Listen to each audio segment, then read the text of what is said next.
In Miami, everyone is vaccinated. So I really saw the spectacular change of life, and the parties, they're so incredible. This makes me being optimistic because I know that when Europe is going to be at this level of vaccination, we're going to be okay. Hello, David. How are you? I'm very good. Nice to see you again. I'm very happy to see you again. Where are you right now? So I'm in Ibiza at home, and we're doing 2 weeks of songwriting with some different artists, and it's really very exciting. And taking a little bit of a day off to speak about how will I know if you ever love me. And it's nice to see you. And very nice to see you again. I'm so happy about this moment. And please, David, stop to produce so many songs because we have only 24 hours in our schedule. So please stop. But seriously, my label is asking me stop because they say oh, yes? Too much. Yes. It's funny because, normally the record label, they always pressure artists to produce music. And this time they said, David, you need to stop. It's too much. We don't know. We can't promote so many records at the same time. In the moment in the UK, it's really crazy. I have 2 records in the top 10 and 4 records in the top 40. It's insane. So it's good, It's like a back to the roots era when you were a young guys producing a lot of beats and trying to do something.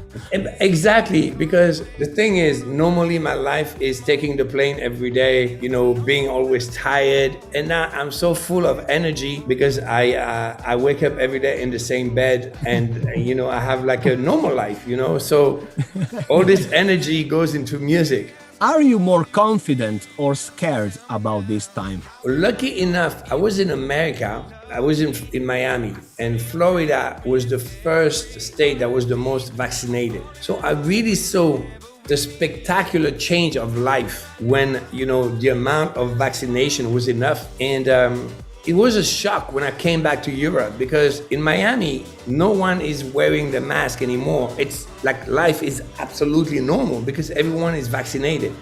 So, the clubs are open, the restaurants are open. It's really normal life. And the parties, they're so incredible, So I played Miami, I played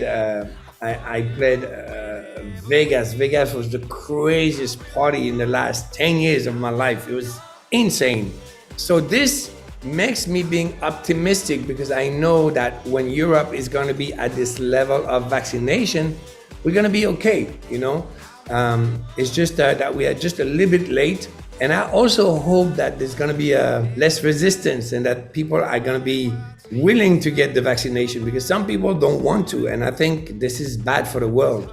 Do you feel something different in your role on the DJ booth when you come back again? Do you feel something like primordial in that moment? Well, there's something for sure is that whenever it's human nature that when something is taken away from you, you realize how important it is. So, I've been touring for 20 years. So the first 2 months I was like, this is actually nice. I'm happy to have time off. And then I realized how much I was missing being on stage. And I think in the same way, the people realized how much they were missing being together, partying, sharing a moment, celebrating life. So those parties that I started to play in America, they were really like unbelievable. Yeah, I think we value more the chance it is to have the freedom to do all of this when we can.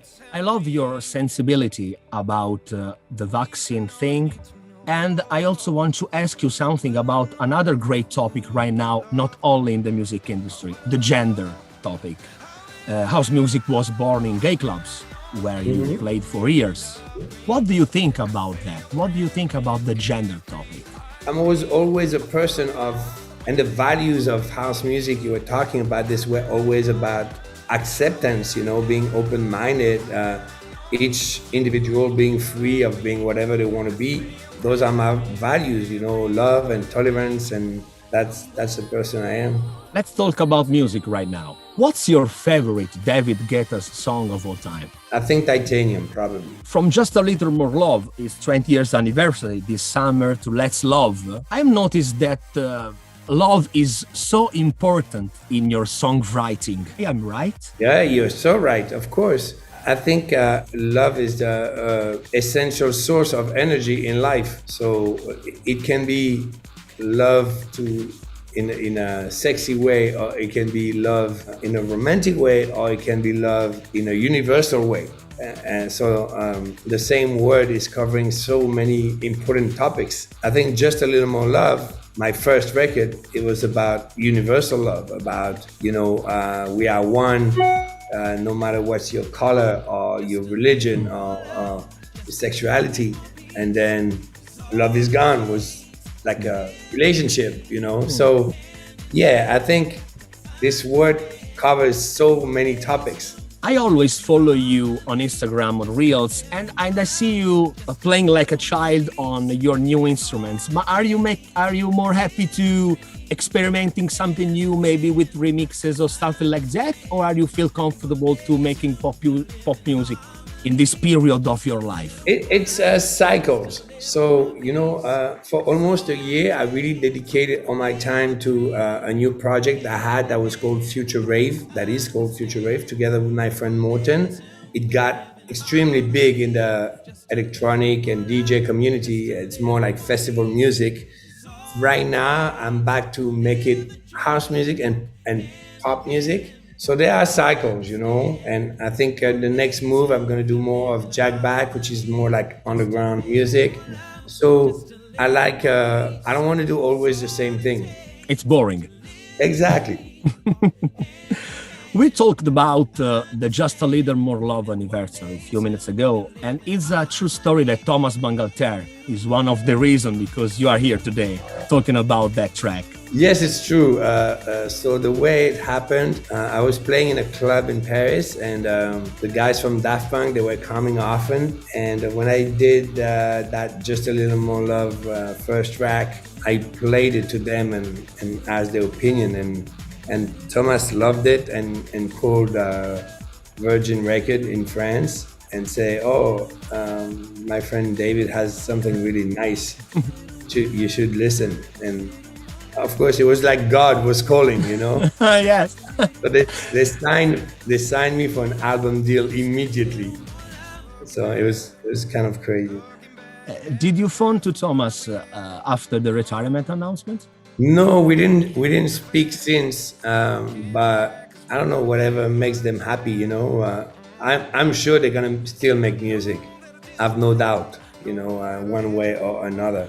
How did your relationship with success changed over the past 20 years? Honestly, I don't think it changed me a lot, but my view of success did change, because when you first encounter a big pop success, like really, really big global, it's very addicting. There was a moment I was a little bit obsessed with having number ones. And that was not so nice as an artist, as a human being, because then you start to live in fear of falling from the top spot to, being less successful. And at some point, I just didn't care anymore. I just wanted to make what was making me happy. And like I was telling you, for example, Future Rave, I spent a year working on Future Rave. And this is music that is not meant to be on the radio.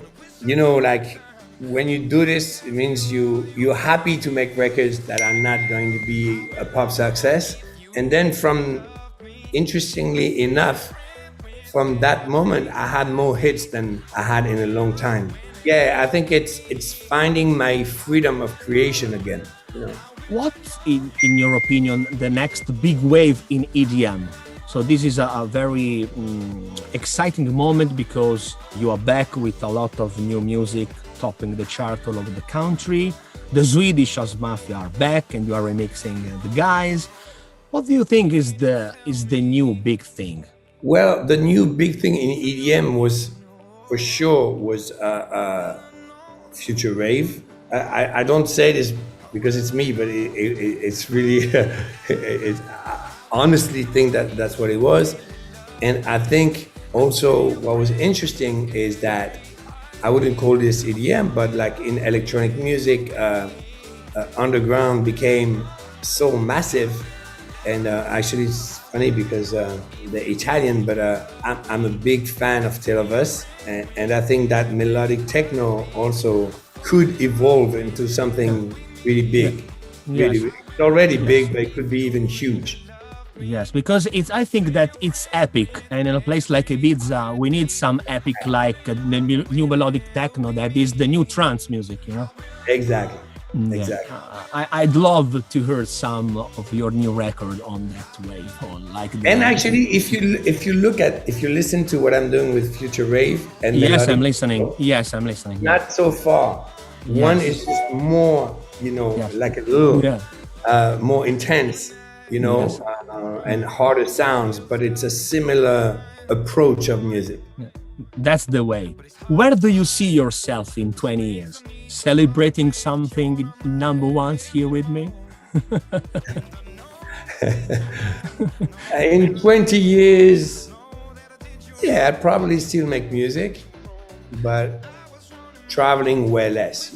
I realized this year that, I feel so much better traveling less. Are your children into music, or Elvis, for example, don't want to? No, he's into football.